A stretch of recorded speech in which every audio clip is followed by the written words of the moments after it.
नमस्कार दोस्तों, मैं राजकुमार मौर्य आर के मौर्य ऑफिशियल यूट्यूब चैनल में आपका स्वागत है। इस वीडियो में आप सभी साथियों को बताने जा रहे हैं उत्तर प्रदेश में होने वाले आगामी पंचायत के चुनाव के लिए सरकार कौन कौन सा नया नियम ला सकती है। वैसे दोस्तों, पंचायत का चुनाव तो 2026 में हो जाना चाहिए था, लेकिन भाई सरकार नहीं करा रही है तो हम आप क्या कर सकते हैं।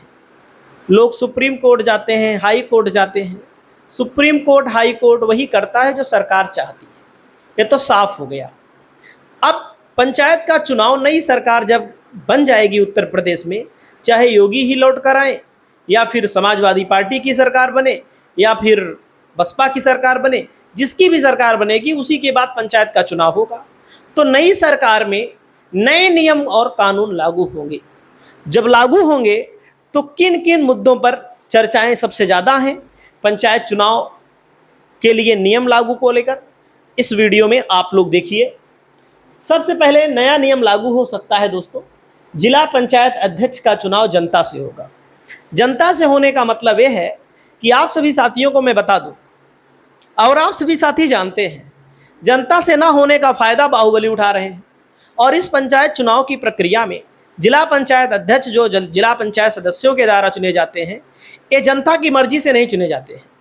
जिला पंचायत सदस्यों को तो जनता चुन लेती है, जिला पंचायत सदस्य बिक जाते हैं और बिकने के बाद उस व्यक्ति के पास जाते हैं, उस व्यक्ति को सपोर्ट करते हैं जो ज़्यादा पैसा देता है या जिसका बाहुबल होता है। तो अगर जनता से होता है तो पंचायत चुनाव में और बड़ी पारदर्शिता लाने की बात होगी।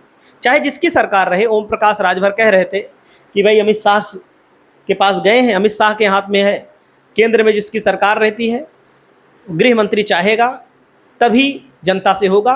अगर जनता से होता है भाई, चाहे जिसकी सरकार बने यूपी में, तो ये स्वागत योग्य कदम है। अगर नहीं होता जनता से तो जाहिर सी बात है हर सरकारें में ऐसी चाहती हैं बाहुबली। इसका मतलब अगर हम गलत कहें तो आप लोग बताइएगा दोस्तों, क्योंकि पिछली बार जब चुनाव हुआ था तो 759 सपा के जीते थे, 768 बीजेपी के जीते थे। सपा आरएलडी का गठबंधन अगर आप जोड़ देंगे तो ज़्यादा था यहाँ पर। आम आदमी पार्टी के 64, अन्य निर्दलीय 944, बसपा के भी जीते थे। लेकिन कितने सपा के जिला पंचायत अध्यक्ष बने, कितने बसपा के बने, कितने कांग्रेस के बने? कोई नहीं बना, सिर्फ और सिर्फ बीजेपी का बना। बीजेपी का बना। अगर बीजेपी का जहाँ नहीं बन पाया, बीजेपी जिसको सपोर्ट करती है बाहुबलियों को, उनका बना। दोस्तों आगे चलते हैं। 75 में 67 बीजेपी ने जीत लिया था। पीएम मोदी ने बधाई भी दे दी थी। अब आप सोचिए, ऐसे चुनाव को लेकर के आपका क्या कहना है, जहां पर 75 में एक ही पार्टी चुनाव जीत जाए, जिसकी जिसकी सरकार जब जब रही है वो जीतता रहा, चाहे बसपा की रही हो चाहे सपा की रही हो, कोई दूध का धुला नहीं है, चाहे भाजपा की हो। समाजवादी पार्टी को सफलता मिली थी दोस्तों यहां पर एटा में बस, और बाकी संत कबीर नगर, आजमगढ़, बलिया, बागपत, जौनपुर, प्रतापगढ़ को छोड़कर बीजेपी ने निर्विरोध जितवा लिया चुनाव। यहाँ पर वोटिंग हुई, जैसे देखो आजमगढ़ में सपा मजबूत है इसलिए वोटिंग हुई, बलिया में मजबूत इसलिए वोटिंग हुई, जौनपुर में बाहुबली के हाथ में चला गया, प्रतापगढ़ में बाहुबली के हाथ में चला गया, एटा में मजबूत थी, यहाँ पर समाजवादी पार्टी जीत ली थी। दोस्तों यहाँ पर देखो, अलग अलग जिलों को देखेंगे तो लखनऊ में ही सपा को 9, भाजपा को 5 सीट मिली, बसपा को 5 सीट मिली, 8 सीट किसको मिली? अन्य को मिल गई।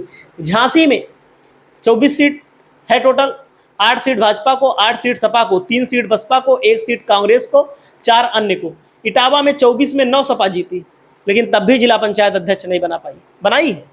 बनाई होगी दोस्तों।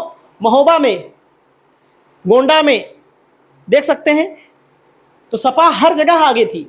देखो अयोध्या में 25 जीते थे सपा के, लेकिन अध्यक्ष किसका बना? बीजेपी का बना। तो ये बाहुबली का चुनाव होता है। ऐसे सपा की भी सरकार रहती थी तब भी सपा जीतती थी, बसपा की सरकार रहती थी तो बसपा जीतती थी। इसमें पार्टी दल विरोधी नियम कानून तो लगता नहीं है दोस्तों। अयोध्या में सपा 25 जीती तब भी नहीं बन पाया अध्यक्ष। और एक बात और होती है दोस्तों, इसी से डर करके वर्तमान की सरकार ने पंचायत का चुनाव नहीं कराया। ये भी ध्यान दीजिए, जनता के प्रति जवाबदेही बनाने के लिए ब्लॉक प्रमुख और जिला पंचायत अध्यक्ष का चुनाव जनता से कराए जाने की चर्चा है।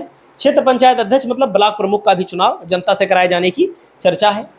पंचायत चुनाव के लिए निर्धारित शैक्षणिक योग्यता। भाई हमारे देश में शैक्षणिक योग्यता को लेकर के समय समय पर सवाल उठते हैं, लेकिन जो आम जनमानस है वो तो कहता है कि पंचायत में भी लागू करो, विधायक की सांसदी में भी लागू करो ना। लेकिन शैक्षणिक योग्यता को लेकर आप सभी साथियों को मैं बता दे रहा हूं, कम से कम क्लास 12th तक तो लागू होना चाहिए, कम से कम 10वां 8वां तो होना चाहिए। अनपढ़ लोग लड़ रहे हैं, अंगूठा टेक लड़ ले रहे हैं, लेकिन अब की बार क्या हो रहा है, यूपी में अंगूठा टेक नहीं लड़ सकेंगे। पंचायत चुनाव शैक्षणिक योग्यता अनिवार्य करने पर हो रहा विचार। दोस्तों यहाँ पर शैक्षणिक योग्यता में आप सभी साथियों को मैं बता दूं, हरियाणा में, राजस्थान में, उड़ीसा में अनिवार्य किया गया है शैक्षणिक योग्यता, लेकिन हमारे उत्तर प्रदेश में कोई अनिवार्यता नहीं है। लेकिन अब की बार होना चाहिए, प्रधानों के लिए भी, जिला पंचायत सदस्यों के लिए भी, और कक्षा 8 से लेकर इंटरमीडिएट हो जाए बहुत है। आपराधिक मुकदमों की जानकारी देनी पड़ेगी। बहुत सारे लोगों के ऊपर आपराधिक मुकदमा होता है, चुनाव लड़ लेते हैं अभी तक, लेकिन अब नहीं लड़ पाएंगे। अगर पता लग गया आपराधिक मुकदमा है, चुनाव लड़ रहे हैं, पर्चा निरस्त हो जाएगा।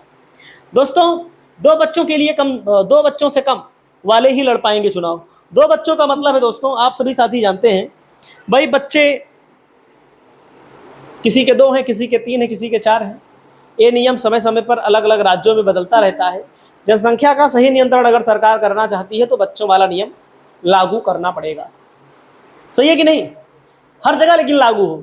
2 से अधिक बच्चे वाले नेता ही लड़ पाएंगे चुनाव। कानून बनाने की तैयारी में राज्य, जैसे दोस्तों आंध्र प्रदेश में नियम था कि 2 से अधिक बच्चे चुनाव नहीं लड़ सकते, जिसके पास 2 से अधिक बच्चे हैं, पंचायत वाला। अभी भी गुजरात में नियम है, महाराष्ट्र में नियम है। लेकिन जब दक्षिण के राज्यों को इससे नुकसान होने लगा, क्योंकि दक्षिण के राज्यों की जनसंख्या लिमिटेड है, उत्तर के राज्यों की जनसंख्या अनलिमिटेड हो गई है, मान लीजिए ज़्यादा हो गई है, तो वहाँ पर लोकसभा सीट कम मिल रही है, कम बन रही है नए परिसीमन में। और उत्तर प्रदेश में हो, बिहार में हो, चाहे जितना बच्चा पैदा करो, कोई नियम कानून ही नहीं है। तो नियम कानून अब यहाँ पर लागू हो रहा है। वैसे शायद बिहार में 2006 के बाद जिनके 2 बच्चे हैं उनके लिए नियम लागू है। दोस्तों 2 बच्चों का नियम अलग अलग राज्यों में लागू है। देख सकते हैं उत्तराखंड में भी लागू है, और राजस्थान में भी लागू है, और गुजरात में भी लागू है। सहकारी समितियों के बकायादार नहीं लड़ पाएंगे चुनाव। बहुत सारे लोग सहकारी समितियों से लोन ले लेते हैं, ये लोग चुनाव नहीं लड़ पाएंगे। 2011 जनगणना के आधार पर आरक्षण लागू होगा, ये नियम आ सकता है। ग्राम पंचायत सदस्य के लिए नामांकन पत्र 150, जमानत राशि 500, प्रचार के लिए 10,000 खर्च करने का नियम आ गया है। तो क्षेत्र पंचायत सदस्य के लिए नामांकन पत्र 300, जमानत राशि 2,000, प्रचार के लिए अधिकतम खर्च 75,000 रुपया। ग्राम प्रधान के लिए नामांकन पत्र 500, जमानत राशि 2,000, प्रचार के लिए 75,000 रुपया।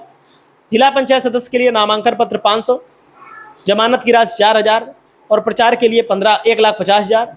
बिजली बिल के बकायेदार नहीं लड़ पाएंगे चुनाव। बहुत सारे लोग बड़े बड़े मामले में बिजली का बिल खूब बकाया कर देते हैं, ये लोग भी चुनाव नहीं लड़ पाएंगे बकायेदार। पंचायत चुनाव में नोटा का भी नियम अब लागू हो सकता है। नोटे के नियम को लेकर के चर्चाएं तेज हैं। आपको क्या कहना है उत्तर प्रदेश में जो सरकार पंचायत का चुनाव नहीं करा रही है? कमेंट करिएगा। नमस्कार।